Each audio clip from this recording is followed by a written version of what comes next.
Hi everyone. Today I'm going to share my favorite appetizer. This is my mom's recipe and it is made with puff pastry, potatoes, bacon, and onions. And I haven't been able to make it in a long time because I am allergic to wheat. And I just discovered this gluten-free puff pastry. So I'm going to share how to make this.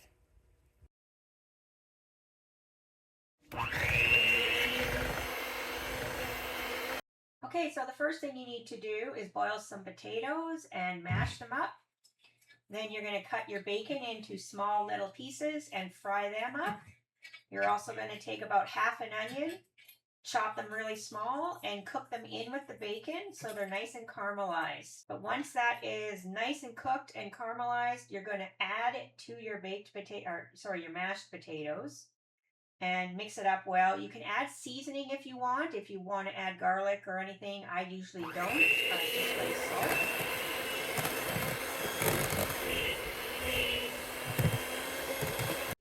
Now this step is optional. If you want, you can make yourself a little log shape of the mashed potatoes and bacon and roll it up so that it's all ready for the next step. That is if you're not going to do your puff pastry right away. I like making something called Knishes, and I haven't been able to make them forever. Well, technically I tried making my own puff pastry, I don't know, 4 or 5 years ago, gluten-free, but it just wasn't the same. So I saw someone posting this, and unfortunately they don't have it in Canada, so I had to drive to the US to buy this. And I was lucky because the guy said his computer said they were out of stock, but luckily I found some. Now I wanted to bring back a bunch and freeze them, but unfortunately I did read on here, do not freeze. So it is mid-December and I got these, and it says they're good until February 18th in my fridge. So that's good and bad for me because I would have liked to have, because every time I want to do this I have to go to the States. Gluten-free puff pastry. So let's open this up. I love that these are pre-rolled, so I don't have to spend a lot of time rolling this myself. But I'm just curious if it's going to stick together. Oh wow, it is only one sheet. I can't remember. I think the other ones that I used to buy had 2 in them. And also, it was quite expensive. I was expecting it to be cheaper. They were, I think, $9 for this. And that was US prices too. So that means for me it's probably costing about 12 bucks. And I can get 2 batches out of this. So I'm gonna put this one away for now. Maybe I'll grab into 425, so I'm going to do that. And I think I will get a little bit of some sort of flour that's gluten-free of it. Just a little bit here. I do like to roll this out quite thin.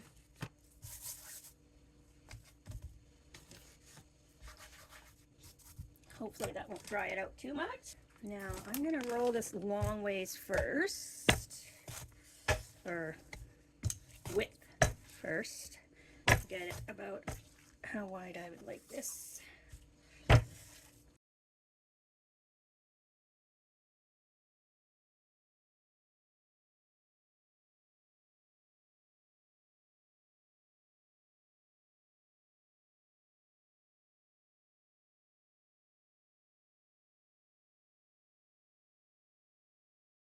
All right, so now I'm taking my mixture of potatoes, bacon, and really well cooked onions, and I'd added my seasoning, and just gonna plop this down. Sometimes I do the potatoes separately and I make them into a long tube and put them in the fridge for a little bit and wrap it in saran wrap to keep its shape. But today I am just going to do it like this, and actually it looks like I might have enough potatoes to use the other half, so that's good. All right, Then I just take the saran wrap here to help me start rolling this.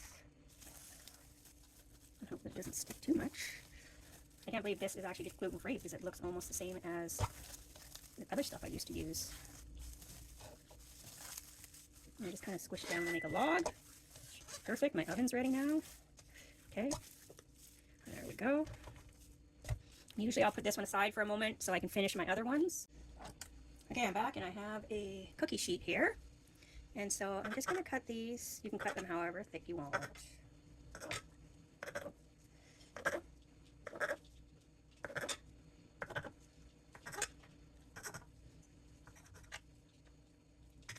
Okay, so then you take them and you just kind of squish them down like that. And if you have any loose tails, which it doesn't look like I do, but when I was using non-gluten-free puff pastry all those years before I found out I was allergic to wheat, I used to take the tail and I would drape it over here. But these tails seem to be staying nicely, so I'm not having to do that yet. And then I'm going to cook these in the oven until they get crisp. See, this one kind of flopped off, so I usually go like that and push it there. Yeah, these ones are kind of loose in the middle here. And that is all there is to it, but I'm so excited. This is like my favorite thing, and I haven't been able to have it for years, so I hope that it's going to taste really good. This is usually our New Year's Eve snack, but I couldn't wait, and I have to try it now to see if it works. All right, so I'll cook these, and I will taste them and let you know if they're any good. Yes, they were awesome, and making this video was hard because I want some. That I had recorded the Sweet Loren's puff pastry at the beginning of this video back in December. Since then, I've made another trip down to the States. I have found another brand of puff pastry. But the nice thing about this one is it can be frozen. In fact, when you buy it, I think it's frozen. So I was able to buy some, and now I just have them in my freezer so I can keep them for longer and not have to do as many trips. Now, I haven't actually tried it yet, so I am going to try it at some point. But I just wanted to let you know that there is the option now to buy one that doesn't have to stay in the fridge, which is limiting. Well, everybody, thanks for watching this video, and stay tuned, because even though this channel is mostly for craft videos, I will be starting to put some gluten-free content in here. In fact, I already have my gluten-free Disneyland video of all the places you can get gluten-free stuff at Disneyland. But I'm going to be I'm trying to do more home baking. So I'm going to be buying more things and sharing them with you.